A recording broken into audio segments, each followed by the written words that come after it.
एका गाईला 24 किलोमीटर दिवसातून चाललं पाहिजे आणि हे तिला समजतं, बरोबर. तर ती 24 किलोमीटर चालते. बाकी गाईला काय खायचं हेही कळतं, बरोबर. म्हणजे गाई खूप सगळं गवत असलं म्हणजे गाई चरत राहिलं असं नाही.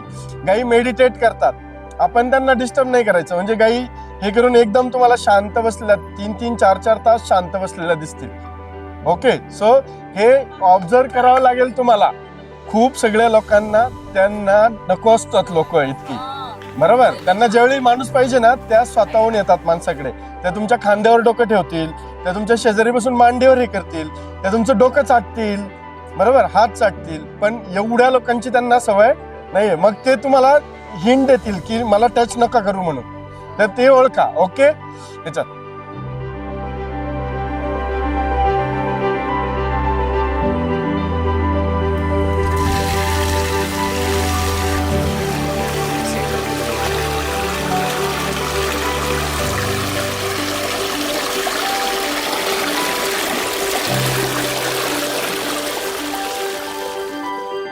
दर 2.5 हेक्टरला तुमची माती बदलते, पाणी बदलतं, हवा बदलते.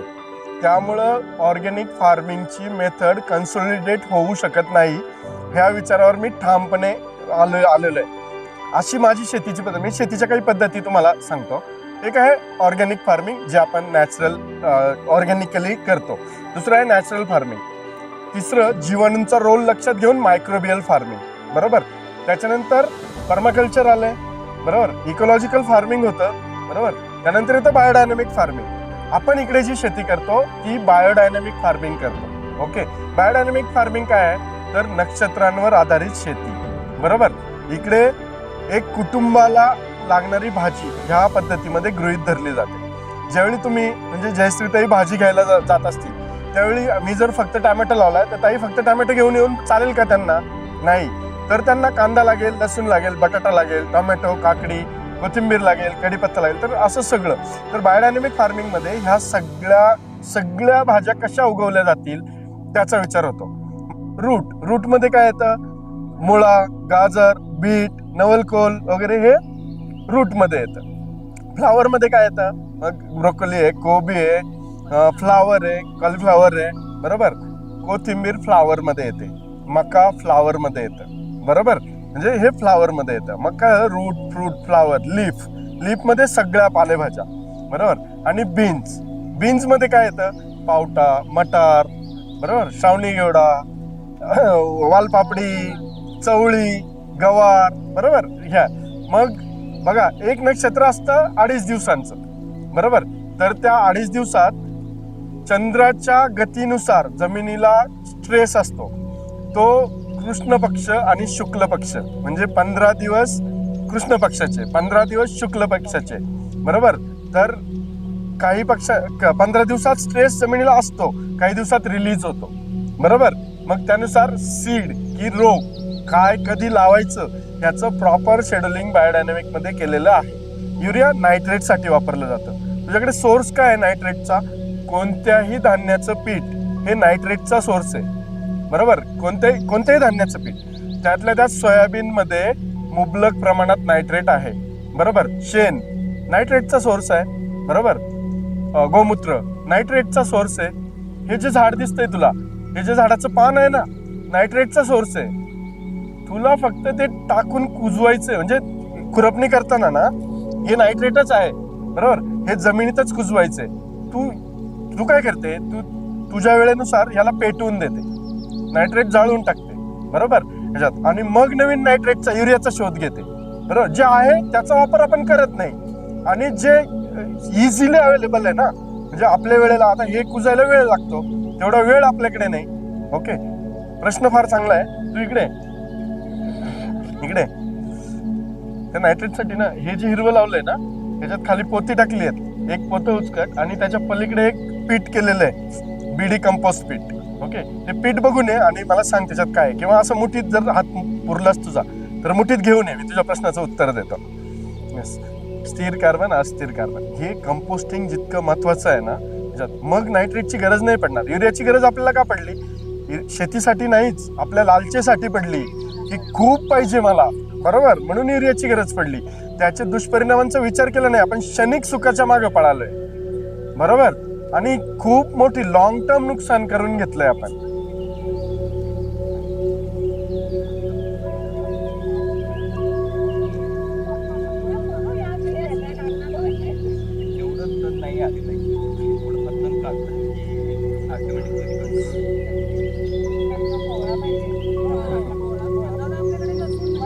काही पण शेतकरी आहेत आणि फार चांगलं.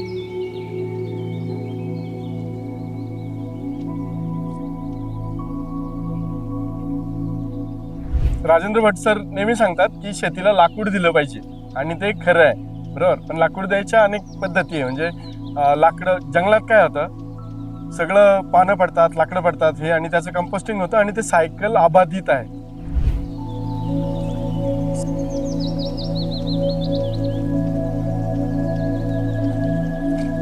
चला असंच चला पुढे, आणि वर जायचं इकडे.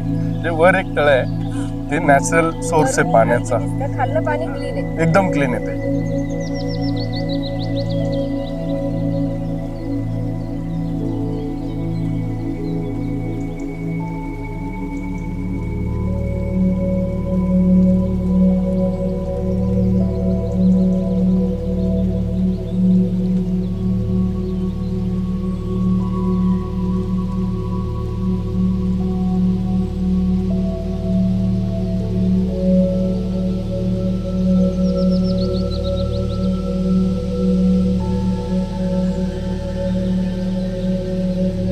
कलिंगड हे सेन्सिटिव्ह पीक आहे, प्रत्येक शेतकऱ्याला जमतच असं नाही, बरोबर. मग तण नियंत्रणासाठी पेपर लावलाय. दुसरी गोष्ट, पाण्याचं इव्हॅपोरेशन रोखण्यासाठीही पेपर लावलेला आहे, बरोबर.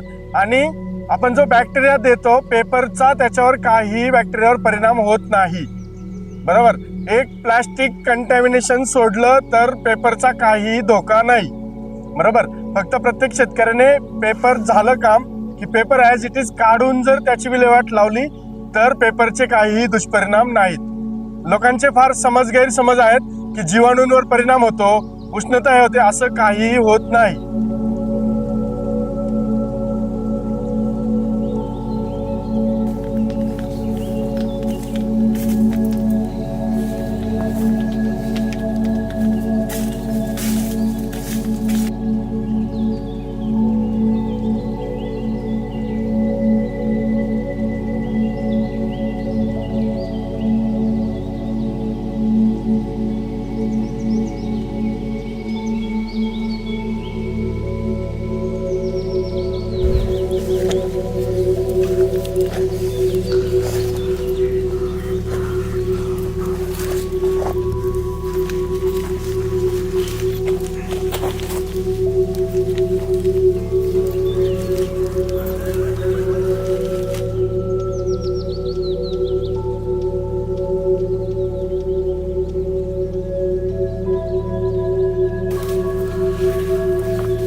बरोबर हे केलं.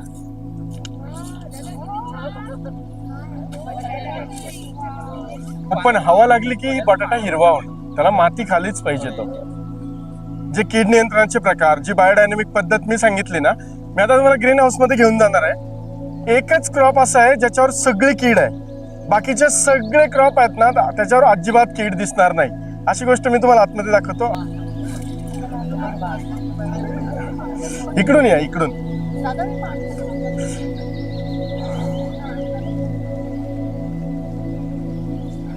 हे चायनीज कॅबेज आहे, बरोबर. आता पूर्ण प्लॉट मध्ये ना कीड फक्त याच्यावरच येईल. ओके, ह्याला सगळ्या आळ्या ना, जेवढी पानं काढाल ना, जेवढी पानं काढाल ना तेवढी कीड येईल. येस, बरोबर. हा, सगळं हेच तुम्हाला मला दाखवायचं होतं. कटाल तेवढे पेस्ट तुम्हाला दिसतील. हाड मोडलं ना तर ते आघाड्याची मुळी आणि हे वाटून लावतात. लावू शकतो. हा, मग आयदर ते ह्याला खातील किंवा त्याला खातील, बरोबर. ते अतिरेकी नाही आहेत. आता पालक आहे ना, हे समोर पालक आहे, पालकावर कीड दिसते, बरोबर. शेजारी गाजर आहे, बरोबर, कीड दिसते. आंबाडी आहे, आंबाडी दिसते तुम्हाला कीड. ते ट्रॅप क्रॉप आहे मधमाशींना आकर्षित करायला, सॉइल डिसीज कंट्रोल करायला. मॅटरायझियम आणि बेवेरिया, बरोबर, आणि व्हर्टिसिलियम अशा 3 नावाचे बॅक्टेरिया येतात. हा बॅक्टेरिया तुम्हाला स्टेम मध्ये झाडाला द्यायला लागेल, बरोबर. आता माझी पद्धत काय आहे, डोंगरात मांज नावाची वनस्पती मिळते, बरोबर. तर ती वनस्पती हे आदिवासी लोक काय करतात, ते सुकवतात आणि जिथं त्यांना मासे पकडायचे असतात ना, त्या पाण्यात ते टाकून देतात. त्याने माशांना थोडं बुलतात मासे आणि पकडणं सोपं होतं. तर ते आणि व्हर्टिसिलियम, मॅटरायझियम आणि बेवेरिया हा बॅक्टेरिया एकत्र जर दिला तर स्टेम बोरर कंट्रोल होईल. अदरवाईज दुसरा मार्ग नाही आहे याचा. म्हणजे ऊसाला होमनी आणि आंब्याला स्टेम बोरर हे 2 इश्यूज असे आहेत महाराष्ट्रात ज्वलंत आहेत.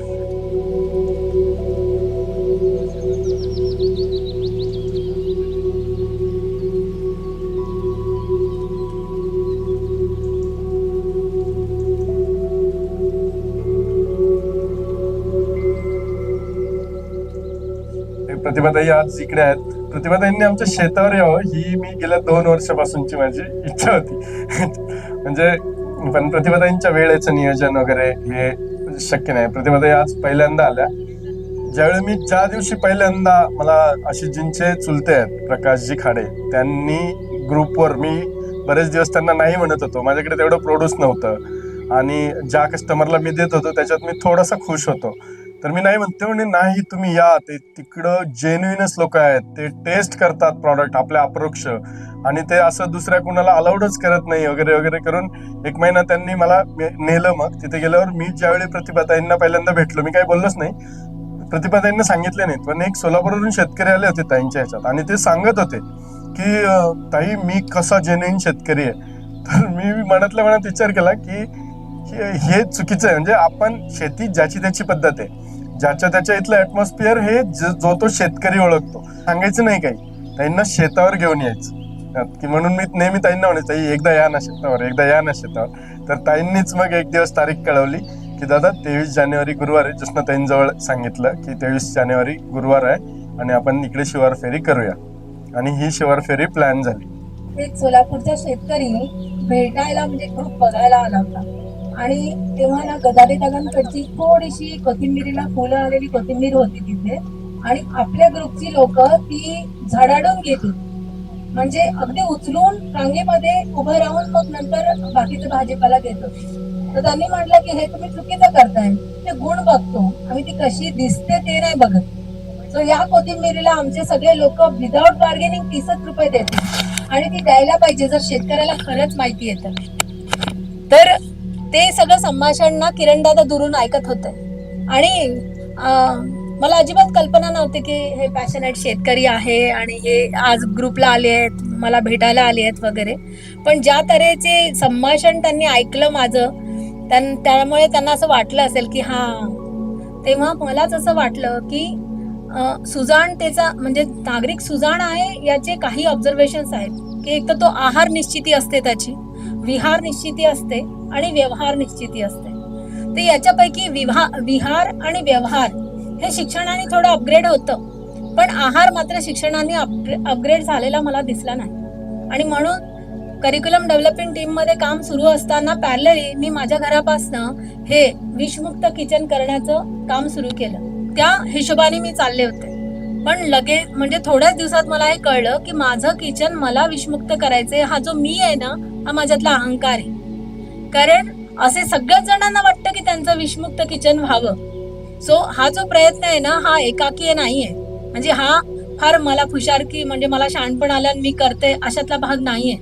हा खूप लोकांची इच्छा आहे आणि त्याच्यापैकी मी एक आहे. आणि हळूहळू इंटरॅक्शन मध्ये असे सगळे लोक जुळत गेले आणि एका फॅमिलीपासनं आज एवढ्या 10,000 फॅमिली पर्यंत आपण पोहोचू शकलो. आणि त्याचं सर्वात जास्त मोठं श्रेय किरणदादांसारख्या शेतकऱ्यांना. एका शेतकऱ्यांपासून सुरू झालेली सिस्टीम आज 70 ते 72 शेतकऱ्यांसोबत घेऊन उभी आहे. पण हे सगळं परत परत सांगते, ही सगळी जी काही व्यवस्था उभी आहे ती व्यक्तिगत नाही, ती प्रतिभा कोलतेंनी उभी नाही केलेली, ती तुम्ही आणि मी आणि शेतकरी दादांनी मिळून उभी केली आहे. आणि ही व्यवस्था पुढे चालत राहावी यासाठी आपण संयुक्तिकरित्या आता पार्टिसिपेट करायला पाहिजे, हो की नाही? जसं घरामध्ये आई आजारी पडली तर सांगावं लागत नाही मुलांना की झाडू मार. महाराष्ट्रभर जिथे जिथे अवेअर पीपल आहे, अवेअर लोक आहे, ज्यांना याची आवड आहे, गरज आहे, अशा लोकांपर्यंत या सिस्टीमची कल्पना पोहोचवणे हे माझं आता ध्येय आहे पुढे. कारण म्हणजे काही गोष्टी, काही आठवणी सांगताना पण अंगावर शहारे येतात की कॅन्सर सारखे पेशंट पण खाण्यातून म्हणजे यांनी ते रिकवर झालेले आहे. आणि जेवढा भाग खाण्याचा आहे त्याच्या दुपटीने मानसिकतेचा आहे. तर मी अभिमानाने सांगायला मला आवडेल की प्रत्येक ग्रुपचं वातावरण बघा, माणूस माणुसकीने बांधला गेलाय एकमेकांशी. शेती पण करायची तर माणुसकीने करा. आज शेतीमध्ये किरण दादांनी ठिकठिकाणी थांबवून आपल्याला सांगितले ते सहजीवनच एक्सप्लेन केलंय. सहजीवन जसं निसर्गामध्ये असतं नैसर्गिकतेने, तेव्हाच शेती फळते, तसंच सहजीवन माणसामध्ये असतं, ते जपलं की आपलं आयुष्य फळतं. त्याच्यामुळे या सहजीवनाच्या आधारावरच ही सिस्टीम चालते. आज या सिस्टीमशी तुम्ही नव्याने परिचित झाला असाल, नवीन नवीन या कुटुंबाचे मेंबर झाले असाल, पण या कुटुंबाची ओळख तुम्हाला पटावी म्हणून हे प्रास्ताविक. तर मी भाग्यवान आहे की मला अशी नाती मिळाली. आणि कॉन्फिडन्सने मी सांगू शकते की आज गेल्या 3 वर्षात तरी माझा मेडिकल खर्च 0 आहे. 0 म्हणजे टोटली 0 आहे. आणखी अवेअरनेस एका गोष्टीचा की लोक म्हणतात ऑर्गॅनिक खूप महाग असतं, जास्त पैसे पे करावे लागतात त्याला. पण इमानदारीने सांगा, आपलं लाईफस्टाईल जेव्हा आपण बघतो तेव्हा आपण हॉटेलिंगला जात नाही. आपण 700-1200 रुपयाची 2500 रुपयाचा ड्रेस घेत नाही. आपण 5000-7000 रुपयाची पैठणी घेत नाही. मला असं वाटतं आम्ही हा पूर्ण अभ्यास केलाय. 4 जणांच्या कुटुंबासाठी पूर्ण सेंधव मिठापासनं गाण्याच्या तेलापर्यंत पूर्ण किचन जर बदललं तर महिन्याभराचं विथ फ्रुट्स, व्हेजिटेबल्स आणि ऑइल वगैरे सगळं धरून टोटल 1800 रुपये फक्त फरक येतो. बाजारातला बाजारभाव आहे तो आणि आपल्या ग्रुपला मिळणार आहे धान्य तो. 1800 रुपये म्हणजे किती निव्वळ किंमत आहे आपल्यासाठी. 2 वेळा रुपालीत जाऊ नका, 2 वेळा जीन्स नका घेऊ, दिवाळीला 1 वेळेला साडी नका घेऊ, झालं तुमचं कव्हर होतं. त्याच्या बदल्यात तुम्हाला काय मिळणार आहे? तर वर्षभर हेल्दी ठेवण्यासाठी जे अन्न आहे ते तुम्हाला त्याच्या बदल्यात मिळणार आहे. आणि ऍडव्हान्टेज काय? मेडिकल खर्च 0. बघा, मी ज्याप्रमाणे म्हटलं त्याप्रमाणे प्लॅनिंग वगैरे आम्ही निमित्त मात्र आहोत. ऍक्च्युअल एक्झिक्युशन जे लोक करतात ते हे लोक आहेत. तर सगळ्यांनी या इथे जरा मूळ काम करणारे हे लोक आहेत जे ऍक्च्युअल मध्ये सीड सोईंग करतात, त्याला पाणी देतात, प्रत्येक वेळी फार्मवर हे असतात.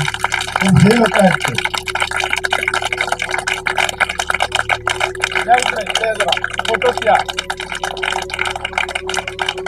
आणि हे सगळे बरेच जुने मेंबर आहेत इकडे. तर जी भाजी त्यांच्याकडे येते ती किरणदादांची एकट्याची भाजी नसते, हे मला तुम्हाला सांगायचं आहे. फक्त नावासाठी नाही, तर हे लोक भाजी काढतात, हे लोक पॅक करतात, ही तुमच्याकडं म्हणजे खराब काही जायला नको याची तंतोतंत काळजी घेतात. सुप्रियाताईंनी खूप स्तुती केली, दादा ह्या वर्षी तुमची क्वालिटीज बदलली, तर ते यांचं श्रेय आहे ते. ओके,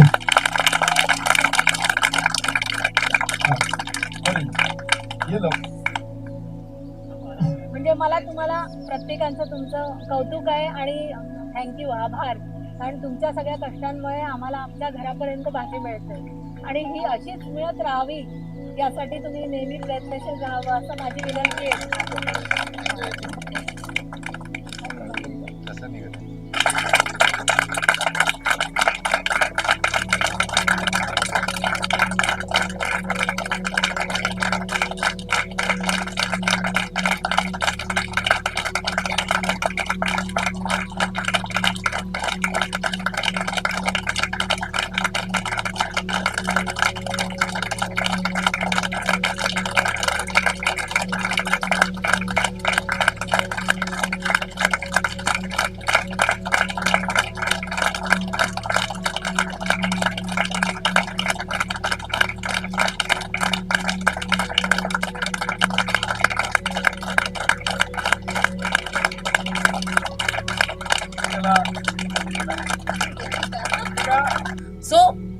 भाजी सुकली याचा अर्थ ती शिळी आहे असं नाही, त्याच्यामधला फक्त पाण्याचा अंश कमी झालेला आहे, हो ना.